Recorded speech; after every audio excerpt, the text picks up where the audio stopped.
সরেয়া সরেয়া আব্বে ম্যাডাম সরেয়া সরেয়া না, সরেও সরেয়া। সরেও আগে সরেয়া সরেয়া না মানে আপনি টিকটকার, ঠিক আছে, টিকটকারের ব্রেন যে পিছনে থাকে সেটাও ঠিক আছে, তাই বলে সামান্য সরে সরে ঠিকঠাক মতো বলতে পারবেন না, সেটাও আমাদেরকে হজম করতে হবে। अरे कहना क्या चाहते हो? মানে আমাদের হজম শক্তি এতই দুর্বল হয়ে গেল। বাই দা ওয়ে, আপনাদের মতো টিকটকারের কাছ থেকে এইসব আশা করা খারাপ কিছু না। সরেয়া সরেয়া না, সরেও সরেয়া। আরে ম্যাডাম, আপনিও হয়েছেন এরকম একটা সুন্দরী অবহেলা নারীকে এইভাবে অপমান না করলেও পারতে, কারণ আপনাকে বুঝতে হবে তারা হলো টিকটকার, তারা সারা জীবন পাগলামি সাগলামি করে এই পর্যায়ে আসছে। তুমি ক্লাস 9 এ পড়ো, কাম অন। সে তো সরাসরি পারে না, সে তো এগুলোতে কাঁচা। আরে বাবা, আমি এটাতে কাঁচা। দেখছেন আমি কি মিথ্যা কিছু বললাম? সে আসলে এগুলোতে কাঁচা। এখন আপনারা অনেকেই বলতে পারেন, ভাই সে কি পড়ালেখা করে নাই? ওয়েট ব্রাদার ওয়েট, সে পড়ালেখা ঠিকঠাক মতোই করছে, তবে যে শিক্ষক তাকে পড়ালেখা করাইছে সে ভুলবশত সরাসরি পড়াইতে ভুলে গেছিল, তাই আজকে এই ম্যাডামের এই অবস্থা। আরে বাবা, আমি এটাতে কাঁচা। হ্যাঁ ম্যাডাম, আমিও জানি আপনি এগুলোতে কাঁচা, এগুলো আপনি ঠিকঠাক মতো বলতে পারেন না। তা ম্যাডাম আপনি কিসে পাকা?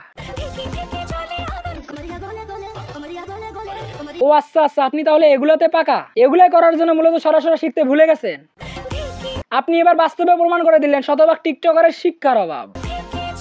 তারা পাগলামি সাগলামিকে প্রাধান্য দিতে গিয়ে ঠিকঠাক মতো পড়ালেখাটাও করতে পারে না। এইটার একটা বার দেখেন, বিন্দু পরিমাণ শিক্ষা থাকলে কি এরকম ভাবে পাগলামি সাগলামি করতে পারতো? আদৌ এরকম ভাবে পাগলামি সাগলামি করতে পারতো না যদি বিন্দু পরিমাণ শিক্ষা থাকতো। এইটারে নিয়ে যদি আপনারা ভিডিও চান অবশ্যই কমেন্টে জানাই দিন, এইটারে আমি নেক্সট পার্টে ইচ্ছা মতো ধুইয়া দেবো। তবে অনেক শিক্ষিত টিকটকার আছে যারা এরকম ভাবে পাগলামি সাগলামি করে টিকটক করে না, তারা ভদ্রভাবে সমাজ মেনে টিকটক করে, কিন্তু এরা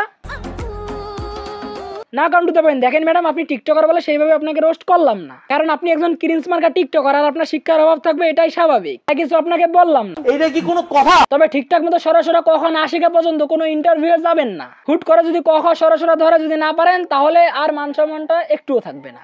ইহা সত্য, ইহা সত্য, ইহা সত্য। যদিও আপনাকে এইসব বলে কোনো লাভ নাই, এদিক দিয়ে শুই না এদিক দিয়ে বের করে দেন আপনারা, তাই এইসব বলে আপনাদেরকে কোনো লাভ নাই। তাই গাইস, ভিডিওটা এতটুকু ছিল। ভিডিওটা কেমন হলো কমেন্ট করুন, পেজ হলে ফলো করুন, চ্যানেল হলে সাবস্ক্রাইব করুন। ভালো থাকবেন, সুস্থ থাকবেন, আল্লাহ হাফেজ, take care children, bye by.